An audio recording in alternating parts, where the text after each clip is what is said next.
मित्रों, आप सभी को यह विदित है कि विगत कुछ दिनों से पश्चिम बंगाल में वह पावन बंग भूमि जहां से भारत के स्वतंत्रता संग्राम के संघर्ष के स्वरों को सबसे पहला उद्घोष मिला, जहां सूर्यसेन, बाघा जतीन, शशीन्द्रनाथ सान्याल, सुभाष चंद्र बोस जी और जहां से वंदे मातरम और जनगण मन दोनों लिखा गया, वो राष्ट्रवाद के स्वर देने वाली बंगभूमि इस समय प्रताड़ित, दुखी और अत्याचार से पूरी तरीके से टूटी हुई महिलाओं के करुण स्वरों के द्वारा छलनी हो रही है। और दुख की बात यह है कि वहां की सरकार इस विषय पर अत्यंत असंवेदनशील और अमानवीय, यहां तक कि उल्टा धमकाने वाला रवैया अपना रही है।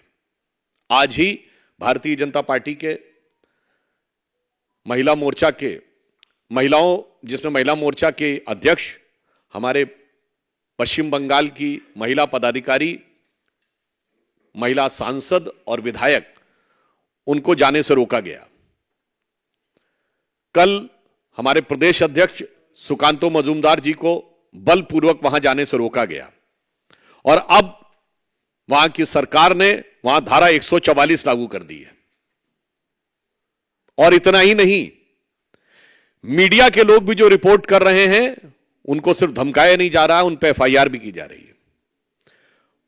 आपत्ति की बात यह है कि इस तरह की बातें प्रकाश में आई हैं कि पश्चिम बंगाल की एसआईटी बजाय प्रताड़ित महिलाओं को न्याय दिलाने के कहीं ना कहीं उन पर दबाव डालने का प्रयास कर रही है ताकि वो इस विषय को आगे ना बढ़ाएं।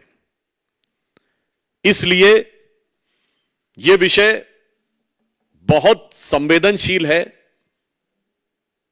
और सबसे बड़ी बात यह है कि शाहजहां शेख, जो कि तृणमूल कांग्रेस का एक महत्वपूर्ण व्यक्ति है, वो अभी तक गायब है। उसका मुख्य कारण जानते क्या है? कहते हैं कि साहब उसको हाई कोर्ट से प्रोटेक्शन है, जो सरासर गलत है। हाई कोर्ट का कोई भी विषय इस संदर्भ में नहीं है। महिलाओं के द्वारा शाहजहां शेख पे की गई शिकायत के बारे में न्यायालय के द्वारा किसी भी प्रकार का कोई निर्देश शाहजहां शेख के विषय में नहीं है। उल्टे कलकत्ता उच्च न्यायालय के मुख्य न्यायाधीश ने यह टिप्पणी की है कि वो अभी तक गिरफ्तार क्यों नहीं हो रहा। वो गिरफ्तार इसलिए नहीं हो सकता कि उसको और कोई प्रोटेक्शन नहीं है। उसको सिर्फ वेस्ट बंगाल का प्रोटेक्शन नहीं है। शाहजहां शेख एक प्रवृत्ति का नाम है जिसे पूरे भारत में सेकुलर प्रोटेक्शन प्राप्त है। कि एक पर्टिकुलर मानसिकता है जो कितने भी प्रकार के अपराध कर ले, आतंकवाद कर ले, दलित आदिवासी महिलाओं को प्रताड़ित कर ले, मगर उन्हें सदा सर्वदा प्रोटेक्शन प्राप्त रहता है। और उसे हम कह सकते हैं कि वह एक सेकुलर प्रोटेक्शन है, क्योंकि पश्चिम बंगाल की सरकार, यहां पर सिर्फ हिंदू मुस्लिम का सवाल नहीं है।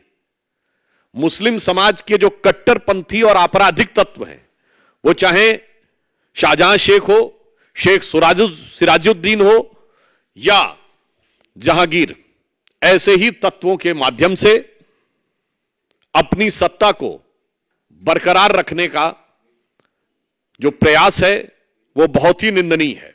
यहां मैं एक बात और कहना चाहता हूं, यह घटना इसलिए और अधिक हृदय विदारक है कि ये जो तथाकथित सेकुलर दल हैं, ये तो नहीं बोल रहे हैं, समझ में आता है, क्योंकि इनके लिए महिला का दर्द पहले वोट के तराजू पे तौला जाता है कि कौन सा तगड़ा वाला वोट बैंक है, उसके बारे में बोलना है या नहीं बोलना है। मगर दुख की बात यह है कि जो self proclaimed champion of women rights हैं, वो भी इस विषय के ऊपर पूरे भारत में मुंह में दही जमाकर बैठी हुई हैं। यानी यह भी अपने आप में एक गंभीर प्रश्न है। और उससे दुखद बात यह है कि तृणमूल कांग्रेस के नेता इस विषय के लिए नौटंकी जैसे शब्दों का प्रयोग करते हैं। मैं एक बात कहना चाहता हूं कि संदेश खाली एक घटना नहीं, एक फिनोमिना है। जो लोग कहते हैं ना कि इतिहास को भूल जाओ, तो मैं याद दिलाना चाहता हूं, यह एक फिनोमिना है जिसने बंगाल को पिछली शताब्दी और उससे पहले की शताब्दी से भी बर्बाद किया है। एक जनश्रुति है बंगाल में कि सिराजुद्दौला के जमाने में इसी प्रकार की घटनाएं होती थीं। महिलाओं को उठा लिया जाता था और उनके साथ बदसलूकी की जाती थी। और मैं यह भी याद दिलाना चाहता हूं, ये संदेश खाली सिर्फ संदेश खाली नहीं है। आज से ठीक 78 साल पहले जो नोआखाली में हुआ था, वही आज संदेश खाली में उसकी शुरुआत है।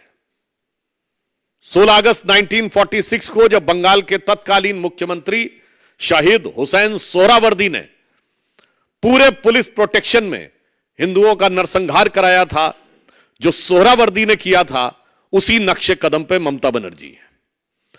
तो नोआखाली से लेकर संदेश खाली तक ये बंगाल के दर्द की एक दर्दनाक दास्तां है, जो सिर्फ इस बात पर प्रेरित है कि 46 में भी ये सोचते थे कांग्रेस के नेता कि चुप बैठे रहो, बस हमारा अभी का राज बचा रहे, आगे बंगाल को जो होना है वो हो जाने दो, और बंगाल आधा चला गया हमारे हाथ से। आज वही मानसिकता है कि कट्टरपंथी आपराधिक तत्वों को संरक्षण दिए रहो, फिलहाल की अपनी सत्ता बचाए रखो, भविष्य में जो होना है वो होता रहे। इसलिए यहां पर जो लोग कार्रवाई नहीं कर रहे हैं और जो मौन समर्थन दे रहे हैं, उनके लिए मैं कहना चाहूंगा कि समर शेष है नहीं पाप का, भागी केवल व्याध। व्याध समझते ना, कसाई। समर शेष है नहीं पाप का, भागी केवल व्याध, जो तटस्थ हैं समय लिखेगा उनका भी अपराध।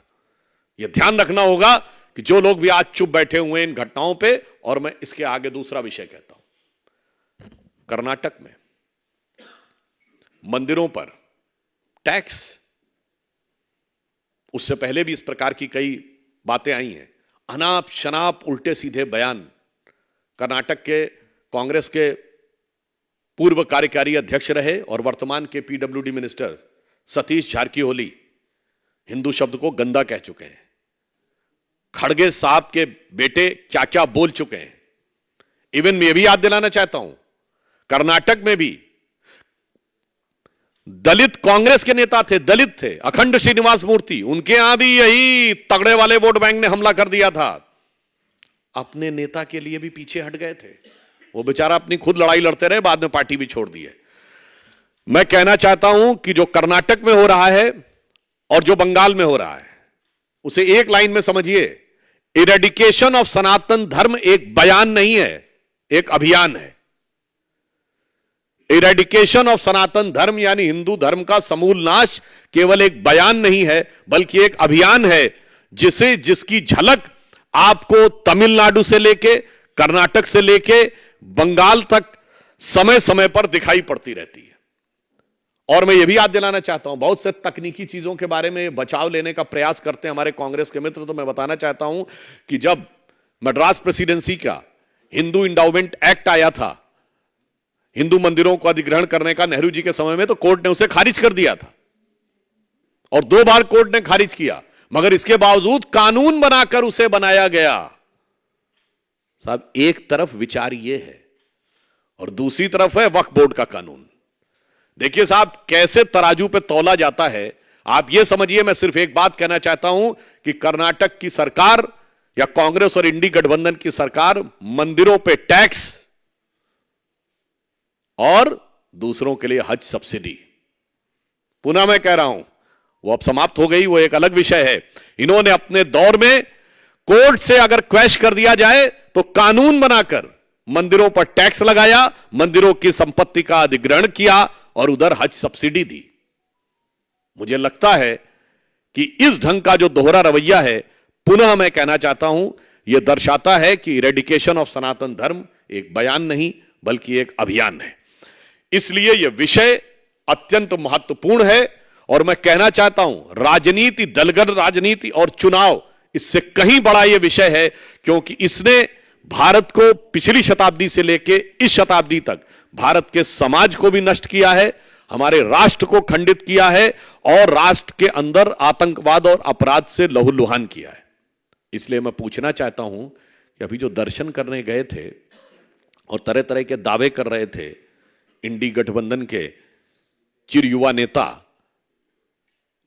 उनका इस घटना के ऊपर क्या कहना है? इस घटना के ऊपर जिस प्रकार का मौन उन्होंने धारण कर रखा है, बल्कि इसके विपरीत वो जिस प्रकार के टिप्पणी कर रहे हैं और सरकार जो कह रही है, इसे मैं गलती नहीं बल्कि यह अपराध कह रहा हूं और इस अपराध का उनको जवाब आने वाले समय में निश्चित रूप से देना होगा। मैं पुनः जहां से प्रारंभ किया था वहीं पे समाप्त करता हूं कि बंगाल की वह पावन भूमि जो बंगाली भद्र लोक के रूप में जानी जाती थी, वो आज महिलाओं के ऊपर अत्याचार होने वाले इस लोक के रूप में जिन लोगों ने उसकी छवि को डिस्टॉर्ट करने का प्रयास किया है, वो निश्चित रूप से आने वाले समय में जनता उनके अपराधों की समीक्षा करके उनको समुचित दंड देगी। धन्यवाद।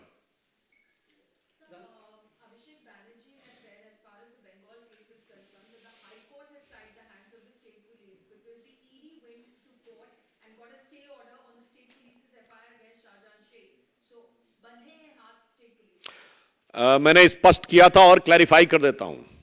ईडी जब शाहजहां शेख को गिरफ्तार करने गई थी और जिन लोगों ने उनके ऊपर अटैक किया था, जो सीधे तौर पे माना जाता है कि शाहजहां शेख के लोगों ने किया था, उस विषय के ऊपर कोर्ट का डायरेक्टिव उस विषय पे है, यह अलग विषय है। मतलब कल के दिन आप यह कह दें कि गाड़ी का ड्राइविंग लाइसेंस मेरा ना लिया जाए, इसके लिए निर्देश है, तो मैंने चोरी की या डकैती कर दी तो उसके ऊपर वो निर्देश लागू होगा। मैंने पुनः स्पष्ट किया है, महिलाओं के द्वारा लगाए गए आरोपों और उनकी एफआईआर के संदर्भ में कोर्ट का किसी प्रकार का कोई निर्देश नहीं। पर आपके सवाल में एक और बात आती है, देखिए कैसे कैसे रतन इन्होंने इकट्ठा कर रखे हैं कि आर्थिक भ्रष्टाचार भी उन्हीं का है। ईडी का केस, पुलिस वालों पे पथराव करने का केस भी उन्हीं का है, महिलाओं से बलात्कार करने का केस भी उन्हीं का है और आदिवासियों की जमीन हड़पने का केस भी उन्हीं का है।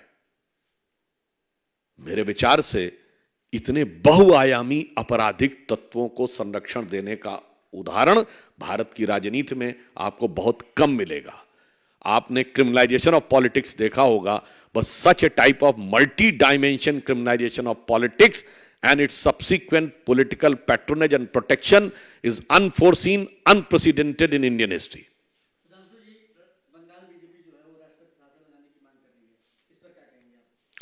देखिए, जिस प्रकार की घटनाएं हो रही हैं, सरकार इस विषय के ऊपर सारा ध्यान रखे हुए, परंतु आज मैं सवाल पूछ रहा हूं कि जो सरकार है वो सरकार इस पर जवाब क्यों नहीं दे रही है? पश्चिम बंगाल सरकार को राजनीतिक उत्तर भी देना है, नैतिक उत्तर भी देना है और संवैधानिक उत्तर भी देना है। बताइए, डीजीपी वहां जाते हैं और कहते कुछ हुआ नहीं। तो मैं प्रश्न पूछना चाहता हूं कि पश्चिम बंगाल के डीजीपी वहां क्यों गए? और डीजीपी लौट के आते हैं, अगले दिन धारा 144 लगा दी जाती है और किसी को भी जाने से रोक दिया जाता है। और मैं तो यह कहना चाहूंगा, यह मेरा शब्द नहीं है, पश्चिम बंगाल कांग्रेस के अध्यक्ष और कांग्रेस के नेता प्रतिपक्ष जो टेक्निकली राहुल गांधी से बड़ी पोजीशन में हैं, उन्होंने क्या कहा है? There is no democracy in Bengal. Adhir Ranjan Chowdhury, democracy की हत्या हो रही नहीं, हो चुकी है। There is no democracy in Bengal. और कांग्रेस कहती है ठीक है, कोलकाता में अगर यह स्टेटमेंट है there is no democracy of Bengal, तो दिल्ली में स्टेटमेंट है to the so called saving of the democracy is Bengal, बगैर ममता के नहीं हो सकता। अधीर रंजन चौधरी जी ने क्या कहा है? Queen of cruelty. दुख की बात यह है कि आज कांग्रेस की यह स्थिति हो गई है, हमारे कार्यकर्ता तो छोड़िए, उनके कार्यकर्ता मारे जा रहे हैं, उसकी भी उन्हें परवाह नहीं है। अपने कार्यकर्ताओं के जनाजों के ऊपर पैर रख के भी सत्ता की सीढ़ियां चढ़ने में उन्हें संकोच नहीं है।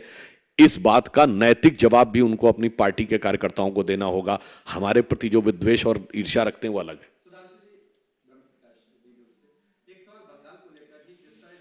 कांग्रेस के नेता वहां जो घटना हुई है उसकी निंदा कर रहे हैं, लोकल नेता, लेकिन अभी कांग्रेस के नेता कांग्रेस का स्टैंड ये क्या दिखाता है? क्या डबल स्टैंडर्ड है घटनाओं को लेकर? और दूसरा, जयराम रमेश ने जो आपकी पार्टी पर आरोप लगाए हैं सरकार पर कि एजेंसियों, निजी कंपनियों पर दबाव डालकर चंदा वसूली कर रहे हैं आपकी सरकार में आरोप। देखिए, जो हमारी सरकार पे आरोप लगाते हैं भ्रष्टाचार के मामले में, तो मैं ऐसी सभी दलों से पूछना चाहता हूं और आप सबसे कहना चाहता हूं, ये 17वीं लोकसभा है ना, 16वीं, 15वीं, 14वीं, 13वीं, 12वीं और 11वीं लोकसभा, पिछले 30 सालों में एक लोकसभा बता दीजिए जब इन पार्टियों के किसी न किसी नेता ने भ्रष्टाचार के आरोप में जांच एजेंसियों और कोर्ट के चक्कर न काटे हो। हम थे क्या तब? भाई, जो आप बात कह रहे हैं, ये अभी झारखंड का विषय आया, तो मैं सिर्फ उन केसेस की बात कर रहा हूं जो कोर्ट से प्रूव हो गए। झारखंड मुक्ति मोर्चा रिश्वत कांड 1994, सुप्रीम कोर्ट में प्रूव हो गया कि झारखंड मुक्ति मोर्चा के 3 सांसदों ने रिश्वत लेकर कांग्रेस की सरकार को 1994 में बचाया, और लालू प्रसाद यादव जी 1997 में जेल चले गए। ये तो भाजपा थी क्या? मोदी जी, अमित शाह जी थे कहीं? भाई साहब, 94 में मोदी जी तो भाजपा के राष्ट्रीय सचिव बन चुके थे, अमित शाह जी का तो नाम नहीं सुना होगा। मगर इसे ऑन द मतलब दूसरे ढंग से कहूं, मैंने पार्लियामेंट में भी बोला था, अक्सर फिल्मों में आप डायलॉग सुनते हैं ना, 20 बरस पहले की बात है, तो आज मैं आपको बताना चाहता हूं 30 बरस पहले की बात है। 2024 में बैठे हैं और 1994 में यही दोनों पार्टियां थी, जेएमएम और कांग्रेस। 25 बरस पहले यही दोनों पार्टी थी, राष्ट्रीय जनता दल और कांग्रेस। यही भ्रष्टाचार था, यही किरदार था। तो जिसे पुराना गीत था ना, उसको थोड़ा परिवर्तित करके बोल दें कि 30 दोनों पार्टियां एक दूसरे से क्या कह रही हैं? 30 साल पहले मुझे तुमसे प्यार था, जिया बेकरार था, यही भ्रष्टाचार था, आज भी है और कल भी रहेगा।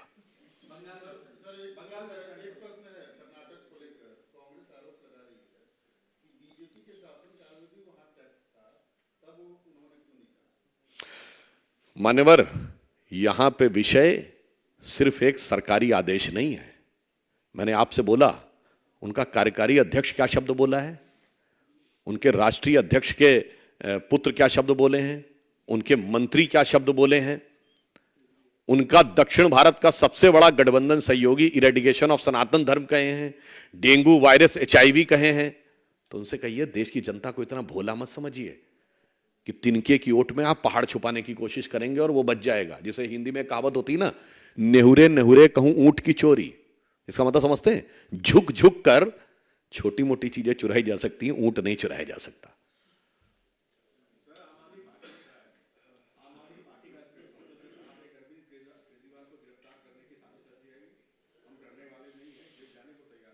देखिए, वैसे आम आदमी पार्टी क्या कहती है और फिर क्या कह देती है और फिर क्या कर देती है, इसके ऊपर कहना बहुत मुश्किल है। इसे एक पुराना उपन्यास था हिंदी साहित्य का, कही न जाए का कहिए। उनके बारे में क्या कहा जा सकता है? मगर एक बात बहुत साफ है, अगर वो कह रहे हैं, घोषणा बहुत कर रहे हैं, तो उनकी स्थिति जानते क्या है? वो कह रहे हैं हमें आगे गिरफ्तार कर लेगी। देखिए, हम लोग जब एग्जाम का इस समय चल रहा है, सारे बच्चे एग्जाम दे रहे हैं, तो अक्सर फ्लाइंग स्क्वाड आता है ना, और जो जिसके पास चीटिंग करता हुआ बरामद हो जाता है, पर्ची वर्ची बरामद हो जाती, पकड़ लेता है। तो जो पर्चियां अपनी जेब में भर के बैठा होता है, उसे पता होता है कि अगले वाले सेंटर पे तो आ गया है फ्लाइंग स्क्वाड, तो जब यहां आएगा तो मैं पकड़ा ही जाऊंगा। तो उसमें कोई भविष्यवाणी नहीं कर रहा है, वो अपने अपराध की स्वीकारोक्ति कर रहा है। तो कांग्रेस पार्टी अपने अपराध की स्वीकारोक्ति कर रही, परंतु एक बात मैं कहना चाहूंगा, देखिए आपने कितना सुंदर दृश्य देखा। ये वही आम आदमी पार्टी है ना जिसका सबसे प्रसिद्ध डायलॉग क्या होता था? ये सब मिले हुए हैं जी, ये सब भ्रष्टाचार में मिले हुए हैं जी, ये तो किसी दूसरे के खिलाफ मजबूत उम्मीदवार नहीं उतारते, क्योंकि सब एक दूसरे के भ्रष्टाचार को कवर करते हैं। और आज देखिए कहां से कहां मिल गए जी, उम्मीदवार उतारना तो छोड़िए, एक दूसरे के साथ मिल गए जी। और मैं ये भी बताना चाहता हूं कि जब इन्होंने वो अपनी कसम असम तोड़ के पहली सरकार बना ली थी कांग्रेस के साथ, जो 49 दिन चली थी, मैं आप सारे दर्शकों से कहता हूं जाके उसको चेक करिए। जब वो सरकार टूटी 2013 की बात कर रहा हूं, इन्होंने कहा गलती हो गई, अब कांग्रेस से कभी गठबंधन नहीं करेंगे। फिर कर लिया। और मैं कहना चाहता हूं कांग्रेस के लिए कितनी सुंदर बात है, तो गुजरात में भी सीट दे रहे हैं। मतलब समझिए, गुजरात में आम आदमी पार्टी ने कांग्रेस का वोट हाफ कर दिया, पंजाब में उनका स्विच ऑफ कर दिया, दिल्ली में साफ कर दिया, और बेबसी देखिए उसके बाद इन्होंने इनको माफ कर दिया। तो मैं सिर्फ एक पंक्ति इन दोनों पार्टियों के लिए कहना चाहूंगा कि सुबह तक शाम की नजरों से उतर जाते हैं, इस कदर समझौतों पे जीते हैं कि जमीर ही मर जाते हैं।